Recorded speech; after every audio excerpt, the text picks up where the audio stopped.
ಯಾಕೆ ಶ್ರೇಷ್ಠತೆಯ ಸೊಕ್ಕು ಅಂತ ಹೆಸರಿಟ್ಟೆ ಅನ್ನೋದನ್ನು ಬಹುಶಃ ಇಬ್ಬರು, ಬಾನು ಮುಷ್ತಾಕ್ ಅವರು ಮತ್ತು ರಾಜೇಂದ್ರ ಚೆನ್ನಿಯವರು ಬಹಳ ಸೊಗಸಾಗಿ ವಿವರಿಸಿದ್ದಾರೆ.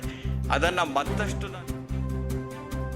ಎಲ್ಲಿ ಅಕ್ಷರ ಮತ್ತು ಅಧಿಕಾರ ಎರಡೂ ಅಂತಃಕರಣವಾಗಿರುತ್ತೆ ಅಂಥ ಸಂದರ್ಭದಲ್ಲಿ ಸಾಂಸ್ಕೃತಿಕ ಕ್ಷೇತ್ರದಲ್ಲೂ ಆರೋಗ್ಯ ಇರುತ್ತೆ ಮತ್ತು ಸಮಾಜದಲ್ಲಿಯೂ ಒಂದು ರೀತಿಯ ಸಾಮಾಜಿಕ ಆರೋಗ್ಯ ಇರುತ್ತೆ ಅಂತ ನಾನು ನಂಬ್ಕೊಂಡು ಬಂದಿರತಕ್ಕಂಥವನು.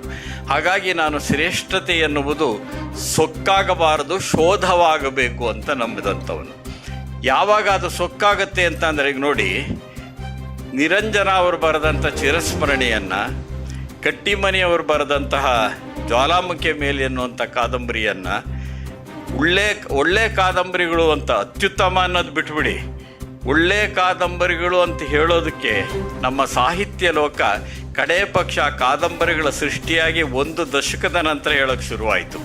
ಇದನ್ನು ಏನಂತ ಕರಿತೀರಿ ನೀವು? ಅಂದರೆ ಒಂದು ಚಾರಿತ್ರಿಕತೆ ಇದೆ ನಮ್ಮಲ್ಲಿ. ಯಾವತ್ತು ಚರಿತ್ರೆಯ ಕೊಂಡಿಗಳನ್ನು ಶ್ರೇಷ್ಠತೆಯ ಸೊಕ್ಕಿನಿಂದ ಕಳಚಬಾರದು ಅಂತ ನಂಬಿದಂಥವನು ನಾನು. ಇವತ್ತು ನಾವು ಅಡಿಗರನ್ನು ಓದ್ತೇವೆ, ಕುವೆಂಪು ಅವರನ್ನು ಓದ್ತೇವೆ, ಬೇಂದ್ರೆ ಓದ್ತೇವೆ ಅಂದರೆ ಅದರಿಂದ ಆನಾಕ್ರು ಓದಿದೆ ನಾವು, ಅದರಿಂದ ನಿರಂಜನರ ಓದಿದೆ, ಅದರಿಂದ ಕಟ್ಟಿಮನಿ ಓದಿದೆ, ಅದರಿಂದ NR ಸಿಮಯ್ಯನವರು ಓದು ಇದೆ. ಅಂದರೆ ಆ ಓದಿಗೊಂದು ಚಾರಿತ್ರಿಕತೆ ಇರುತ್ತೆ. ಅವುಗಳ ಗುಣಮಟ್ಟ, ಅದರ ಮಾದರಿ, ಅಭಿವ್ಯಕ್ತಿಯ ವಿನ್ಯಾಸ, ವಸ್ತು ಇವೆಲ್ಲ ಬೇರೆ ಬೇರೆ ಇದ್ದಿರ್ಬೋದು, ಅದು ಬೇರೆ ವಿಷಯ. ಆದರೆ ಆ ಚಾರಿತ್ರಿಕ ಬೆಳವಣಿಗೆಯೊಂದನ್ನು ನಿರಾಕರಿಸುವ ಅಥವಾ ತಿರಸ್ಕರಿಸುವ ಧೋರಣೆ ಇದೆಯಲ್ಲ, ಅದು ನಿಜವಾದ ಅರ್ಥದಲ್ಲಿ ಸೊಕ್ಕು. ಆಮೇಲೆ ನೀನು ಬರೆದ್ರೆ ಹೀಗೆ ಬರೀಬೇಕಪ್ಪ ಅಂತ ನಮ್ಮ ರಾಘವೇಂದ್ರ ರಾವ್ ಅವ್ರಿಗೆ ಗೊತ್ತಿದೆ. ಅನೇಕರು ಕುವೆಂಪುನ ಕವಿನೇ ಅಲ್ಲ ಅಂತ ಹೇಳಿದವರುಂಟು, ಕುವೆಂಪು ಕವಿನೇನ್ರಿ ಅಂತ ಕೇಳಿದವರುಂಟು. ಆಮೇಲೆ ಅನಿವಾರ್ಯವಾಗಿ ಕವಿ ಅಂದರು. ಇನ್ನು ಕೆಲವರು ಬರ್ತಾ ಕವಿ ನಿಜಾನಪ್ಪ, ಮಹಾಕವಿನ ಅಂತ ಕೇಳೋಕ್ಕೆ ಶುರು ಮಾಡಿದರು. ಇದನ್ನೆಲ್ಲ ನಾವು ವಿಮರ್ಶೆಯ ಹೆಸರಿನಲ್ಲಿ ಮಾಡ್ತಾ ಇರ್ತೇವೆ. ಚರ್ಚೆ ಮಾಡೋದು ಬೇರೆ, ವಿಶ್ಲೇಷಣೆ ಮಾಡೋದು ಬೇರೆ. ಆ ವಿಶ್ಲೇಷಣೆ ಮಾಡೋದ್ರ ಮುಖಾಂತರವಾಗಿ ಯಾರನ್ನು ಬೇಕಾದ್ರೂ ವಿಮರ್ಶೆ ಕೊಡ್ಬೋದು ನಾವು, ಇಲ್ಲ ಅಂತ ನಾನು ಹೇಳೋದಿಲ್ಲ. ಆದರೆ ಇವರು ಕವಿನೇ ಅಲ್ಲ ಅಂತ ಹೇಳೋಕೆ ಹೊರಡೋದು, ಇವರು ಮಹಾಕವಿ ಅಲ್ಲ ಅನ್ನೋ ಕಾರಣಕ್ಕಾಗಿಯೇ ತಮ್ಮದೇ ಆದಂತಹ ಕೆಲವು ತಾತ್ವಿಕವಾದ ಅಂಶಗಳನ್ನು ಮುಂದೆ ಮಾಡ್ತಕ್ಕಂಥದ್ದು, ಒಬ್ಬರನ್ನು ಅಲ್ಲ ಅಂತ ಹೇಳಿ ಇನ್ನೊಬ್ಬರನ್ನು ಹೌದು ಅಂತ ಹೇಳೋದಕ್ಕಾಗಿಯೇ ಸಂಚುಗಳನ್ನು ನಡೆಸೋದು, ಇದನ್ನು ನಾನು ವಿಮರ್ಶೆ ಅನ್ನೋದಿಲ್ಲ, ಸೊಕ್ಕು ಅಂತಲೇ ಕರೆಯೋದು ನಾನು. ಆ ಕಾರಣಕ್ಕಾಗಿ ಏನಾಗ್ಬೋದು, ಚೆನ್ನಿಯವರು ಹೇಳಿದರು, ನಾನು ಪ್ರತಿಭಾ ಭ್ರೂಣ ಹತ್ಯೆ ಅನ್ನೋ ಒಂದು ಪದ ಬಳಸಿದ್ದೇನೆ. ಅಂದರೆ ನೀವು ಬರೆದ್ರೆ ಹೀಗೆ ಬರೀಬೇಕ್ರಿ ಅಂತ ಹೇಳೋದಕ್ಕೆ ಇವರು ಯಾರು? ಸಾಂಸ್ಕೃತಿಕ ಕ್ಷೇತ್ರದ ಆಳುವ ವರ್ಗಗಳು ಬಹಳ ಅಪಾಯಕಾರಿ. ಸಾಂಸ್ಕೃತಿಕ ಕ್ಷೇತ್ರದಲ್ಲಿ ಆಳುವ ವರ್ಗಗಳು ಇರಬಾರ್ದು ಯಾವತ್ತೂ. ಸಾಂಸ್ಕೃತಿಕ ಕ್ಷೇತ್ರ ಇದೆಯಲ್ಲ, ಅದು ಸ್ವಾಯತ್ತವಾದದ್ದು, ಅದು ಸ್ವಾತಂತ್ರ್ಯ ಬೇಕು ಅಲ್ಲಿ. ಹಾಗಾಗಿ ಸಾಂಸ್ಕೃತಿಕ ಕ್ಷೇತ್ರದಲ್ಲಿ ಆಳುವ ವರ್ಗಗಳು ಹುಟ್ಟಿದರೆ ಏನಾಗುತ್ತೆ ಅಂದರೆ ಪ್ರತಿಭಾ ಭ್ರೂಣ ಹತ್ಯೆ ಅದೇ ಆಗುತ್ತೆ. ನಾನು ಯಾವಾಗಲೂ ನಂಬಿದವನು, ನೀನು ಬರಿತಾ ಹೋಗು, ಬರಿತಾ ಇದ್ದಾಗ, ಕೃಷಿಯನ್ನು ಮಾಡ್ತಾ ಹೋದಾಗ ಅದರಲ್ಲಿ ಕೆಲವು ಸಾರಿ ಮಳೆ ಬೆಳೆ ಇದ್ದರೆ ಒಳ್ಳೆಯ ಕೃಷಿ ಬರುತ್ತೆ, ಅದು ಸರಿ ಇಲ್ಲದೆ ಇದ್ದರೆ ಕೆಟ್ಟ ಕೃಷಿ ಬರುತ್ತೆ. ಎಷ್ಟೋ ಜನ ಮೊದಲ ಕೃತಿಯನ್ನು ಬಹಳ ಅತ್ಯುತ್ತಮವಾಗಿ ಬರೆದು ಆನಂತರದ ಕೃತಿಗಳನ್ನು ಅಷ್ಟು ಚೆನ್ನಾಗಿ ಬರೆದಿಲ್ಲದೆ ಇರೋ ಉದಾಹರಣೆಗಳು ನಮ್ಮಲ್ಲಿವೆ. ಏಕೆಂತಂದರೆ ಬರವಣಿಗೆ ಇದೆಯಲ್ಲ, ನಿರಂತರವಾಗಿ ನಾವು ಮಾಡ್ತಾ ಹೋಗ್ತಾ ಇರಬೇಕು. ಶ್ರೇಷ್ಠವಾದದ್ದನ್ನೇ ಬರಿತೀನಿ ಅಂದರೆ ಅವನೇನೂ ಬರೆಯಲ್ಲ. ಶ್ರೇಷ್ಠವಾದದ್ದನ್ನೇ ನೀನು ಬರೀಬೇಕು ಅಂತ ಫರ್ಮಾನ್ ಹೊರಡಿಸೋ ಆಳುವ ವರ್ಗ ಇದೆಯಲ್ಲ, ಅದು ಯಾವತ್ತೂ ಅಪಾಯಕಾರಿಯಾಗಿರುತ್ತೆ. ಹಾಗಾದರೆ ಶ್ರೇಷ್ಠತೆ ಬೇಡವಾ? ಶ್ರೇಷ್ಠತೆ ಬೇಡ ಅಂತ ಹೇಳೋದಿಲ್ಲ. ಶ್ರೇಷ್ಠತೆ ನಮ್ಮ ಕೈಗೆ ಸಿಕ್ಕಲ್ಲ, ಅದು ಬಹಳ ಮುಖ್ಯವಾದ್ದು. ನಮ್ಮ ಕೈಗೆ ಶ್ರೇಷ್ಠತೆ ಸಿಕ್ಬಿಟ್ರೆ ಮುಂದೆ ಬರೆಯೋದೇ ಇಲ್ಲ ನಾವು. ಅದೊಂದು ಅಂತಿಮವಾದಂಥ ಹಂತ.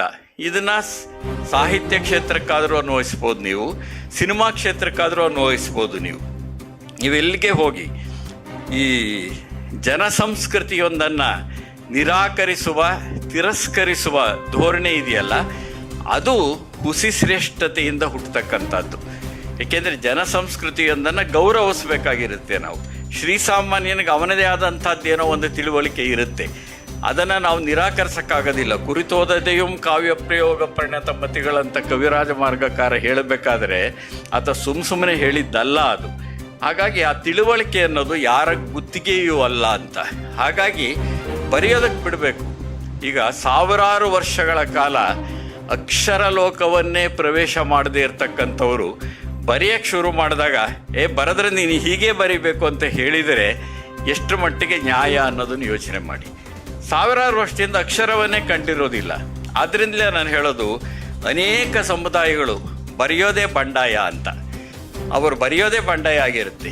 ಈ ಹಿನ್ನೆಲೆಯ ಒಳಗಡೆ ನಾನು ಶ್ರೇಷ್ಠತೆಯ ಸೊಕ್ಕು ಅನ್ನೋದು ಎಲ್ಲೋ ಒಂದು ಕಡೆ ನಮ್ಮ ಸೃಜನಶೀಲತೆಗೆ, ನಮ್ಮ ಸಾಮಾಜಿಕ ಆರೋಗ್ಯಕ್ಕೆ ಬಹಳ ಅಪಾಯಕಾರಿಯಾದದ್ದು ಅನ್ನೋ ಹಿನ್ನೆಲೆಯಲ್ಲಿ ನಾವು ಬಳಸಿದ್ದು. ಆಮೇಲೆ ಸಾಮಾಜಿಕವಾದ ಶ್ರೇಷ್ಠತೆಯ ಕಲ್ಪನೆಗೂ ಸಾಂಸ್ಕೃತಿಕ ಕ್ಷೇತ್ರದ ಶ್ರೇಷ್ಠತೆಯ ಕಲ್ಪನೆಗೂ ಅನೇಕ ಸಾರಿ ಸಂಬಂಧಗಳೂ ಉಂಟಾಗಿರೋದು ಉಂಟು. ಇದನ್ನು ನಾವು ಮರೆಯೋಕ್ಕಾಗೋದಿಲ್ಲ. ಈ ಹಿನ್ನೆಲೆಯಲ್ಲಿ ಇದನ್ನು ನೋಡೋದಕ್ಕೆ ಸಾಧ್ಯ ಅಂತ ನಾನು ಅಂದ್ಕೊಂಡಿದ್ದೇನೆ. ಆಮೇಲೆ ಮಹಿಳಾ ಸೂರ್ಯ ಅಂತ ಆಕೆಯ ಸಿನಿಮಾ ಹೆಸರು ಎಳ್ಳಿಲ್ಲ, ಸೂರ್ಯ ಅಂತ. ನನ್ನ 3ನೇ ಸಿನಿಮಾ ಅದು. ರೋಹಿಣಿ ಹಟ್ಟಂಗಡಿಯವರು ಅದೇ ತಾನೇ ಕಸ್ತೂರ್ಬಾ ಪಾತ್ರ ಮಾಡಿದರು. ಗಾಂಧಿ ಸಿನಿಮಾಕ್ಕೆ ಆಸ್ಕರ್ ಪ್ರಶಸ್ತಿ ಬಂದಿತ್ತು. ಮತ್ತು ರೋಹಿಣಿ ಹಟ್ಟಂಗಿಡಿಯವರು ಗಾಂಧಿ ಸಿನಿಮಾದ ಕಾಸ್ಟ್ಯೂಮ್ ಡಿಸೈನರ್ ತಂಡದಲ್ಲಿದ್ದರು. ಕಾಸ್ಟ್ಯೂಮ್ ಡಿಸೈನ್ಗೂ ಸಹ ಆಸ್ಕರ್ ಪ್ರಶಸ್ತಿ ಬಂದಿತ್ತು. ಅವರನ್ನು ಕನ್ನಡಕ್ಕೆ ಮೊಟ್ಟ ಮೊದಲು ಕರೆತಂದು ನನ್ನ ಸಿನಿಮಾದಲ್ಲಿ ಅಭಿನಯ ಮಾಡಿದಂಥ ನಿರ್ದೇಶಕ ನಾನಾಗಿದ್ದೆ ಆ ಸಂದರ್ಭದ ಒಳಗಡೆ. ಆ ಸೂರ್ಯ ಸಿನಿಮಾನ ಪಾಪ ರಷ್ಯಾದರು ತಗೊಂಡೋದ್ರು, ನಮ್ಮವರು ತಿರಸ್ಕರಿಸಿದರು. ಇದಕ್ಕಿಂತ ಹೆಚ್ಚಿಗೆ ವಿವರಣೆ ಬೇಕಾಗಿಲ್ಲ ಅಂದ್ಕೊಂಡಿದ್ದೇನೆ. ನಮಸ್ಕಾರ. ಬರಗೂರು ಸರ್ ಅವ್ರಿಗೆ ವಂದನೆಗಳು.